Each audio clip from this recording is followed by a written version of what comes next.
Can Dündar hat offensichtlich etwas besonders Böses getan. Der Journalist war Chefredakteur der regierungskritischen Cumhuriyet.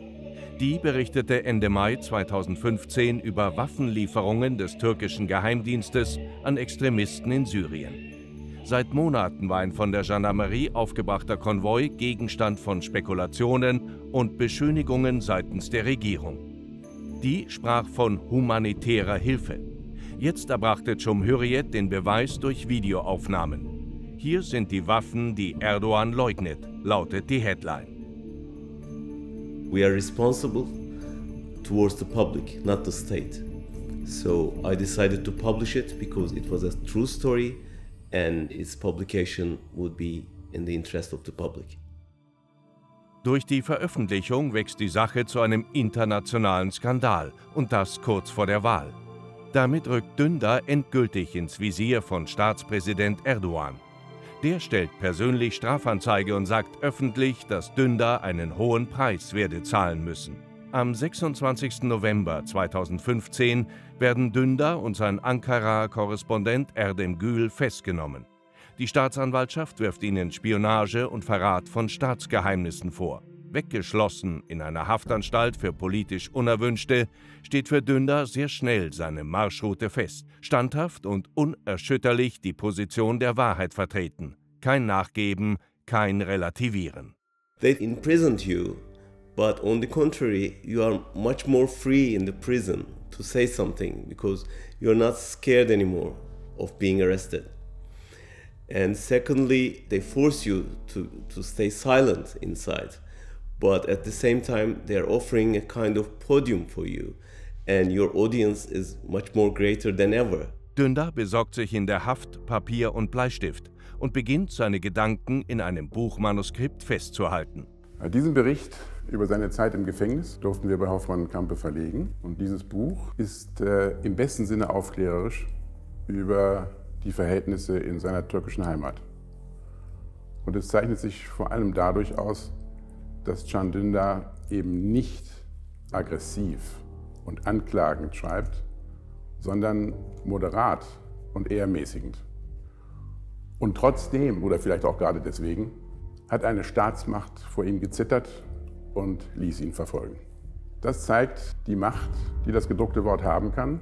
Das zeigt aber auch, dass man die Meinungsfreiheit und die Pressefreiheit jederzeit und immer wieder verteidigen muss. Can Dündar ist das Gesicht der Demokratie, die Hoffnung all derer, die auf eine andere Türkei hoffen. Überraschend ordnet das türkische Verfassungsgericht nach 92-tägiger Haftzeit die Freilassung der Journalisten an. Die Verfassungsrichter sehen in der Verhaftung eine Verletzung der persönlichen Freiheit sowie der Pressefreiheit. Erdogan ist entsetzt, sagt zu dieser Entscheidung des höchsten Gerichts, dass er sie weder anerkennen noch ihr folgen werde.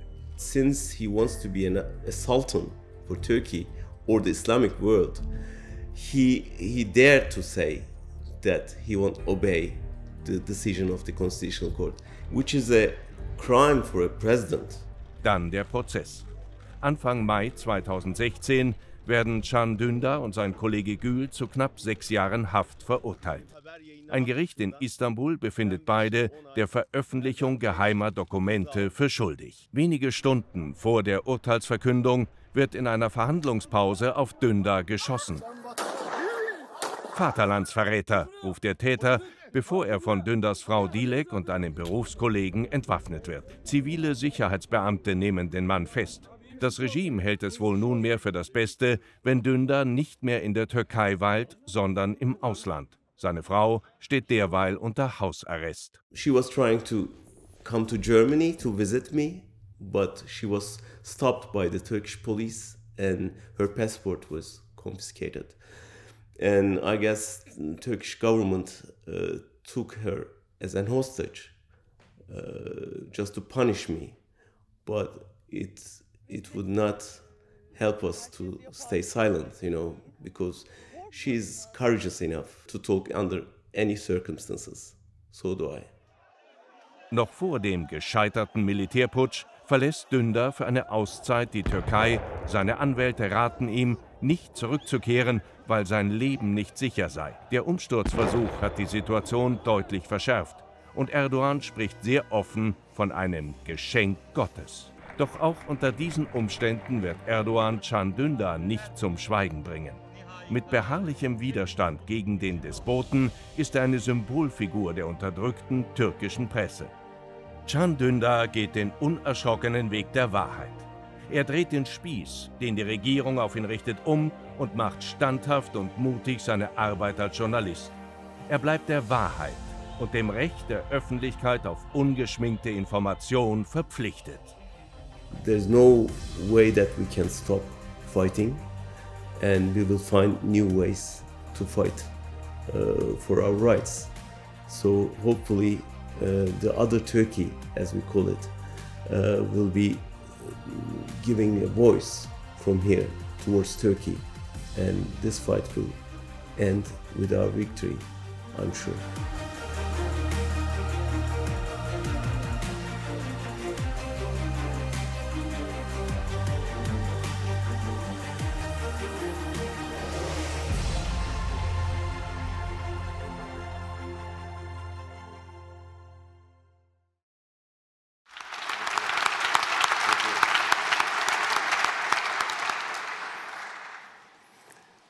Wow, I mean, I was in jail last November, and here this November really is a big difference.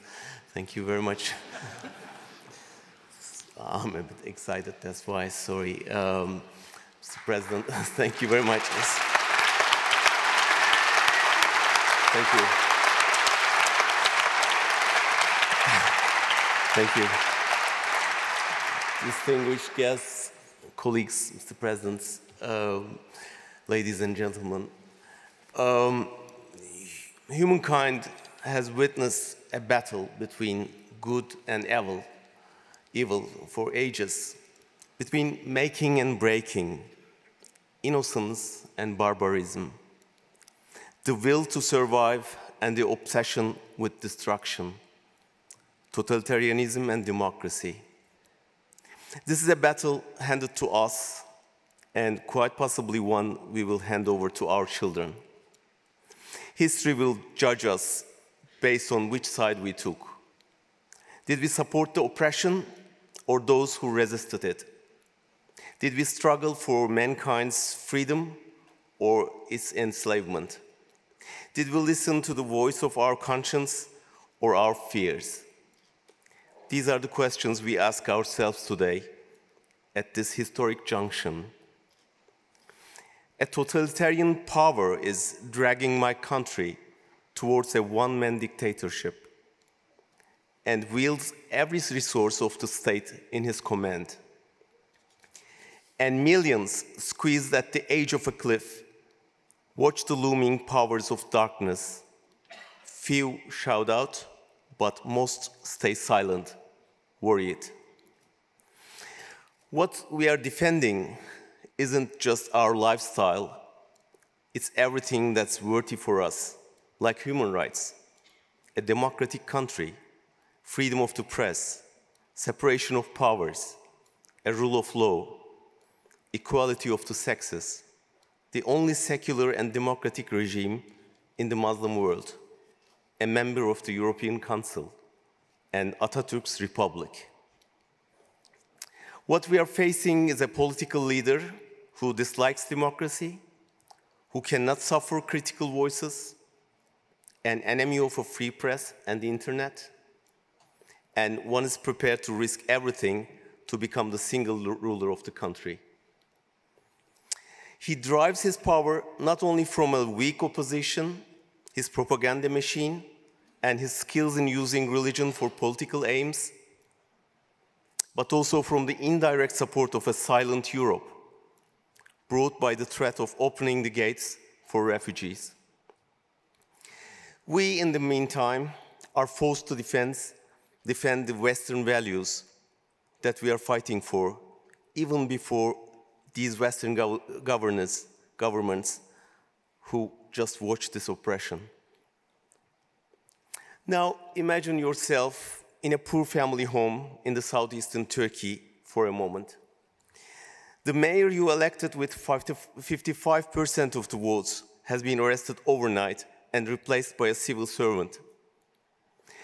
You are totally unaware because the TV station you watch, the radio you listen to, the newspaper you read, they've all been raided. The staff dragged by the hair into detention, the offices are sealed. You try to internet instead, desperate to know what's happening, but it's blocked. You are cut off from the world. On the following morning, you hear that the leader and the MPs of the party you and 6 million other citizens voted for, the country's third biggest party, have all been detained. When you try to go out onto the streets to protest, the police respond with heavy weapons. The will of the parliament and the voice of the press have been crushed. Every single democratic channel you have to show your reaction is shut down. I am here to make this family's voice heard. A couple of days ago, every single editor of my paper, Cumhuriyet, was arrested. They are my close friends, each and every one. Their only crime was writing, reporting, or drawing caricatures, and of course with brave opposition. I'm here to voice their outrage. This is the worst era of opposition in our country, in our history. We are fighting for the triumph of freedom over oppression in this age-old battle. You who know German history know best what happens if this battle is lost. And it's good to have some reactions from authorities nowadays. You are concerned. Please don't be concerned any longer. Do something. Come and observe their trials. Visit them in jail. Publish their books, articles. Give them space in your papers. Follow up and spread their censored news. Invite them as guest editors, interns, guest authors. Don't just watch as a democratic country falls into the hands of fascism. This is decision time for us, for all of us. Are we going to support oppression or those who make a stand against it? I regard this prize as a symbol of your support for the freedom fighters of what I called Other Turkey, that resist the regime of oppression. And I'm delighted to accept it on behalf of my colleagues in prison. Thank you very much. Thank you. Thank you. Thank you.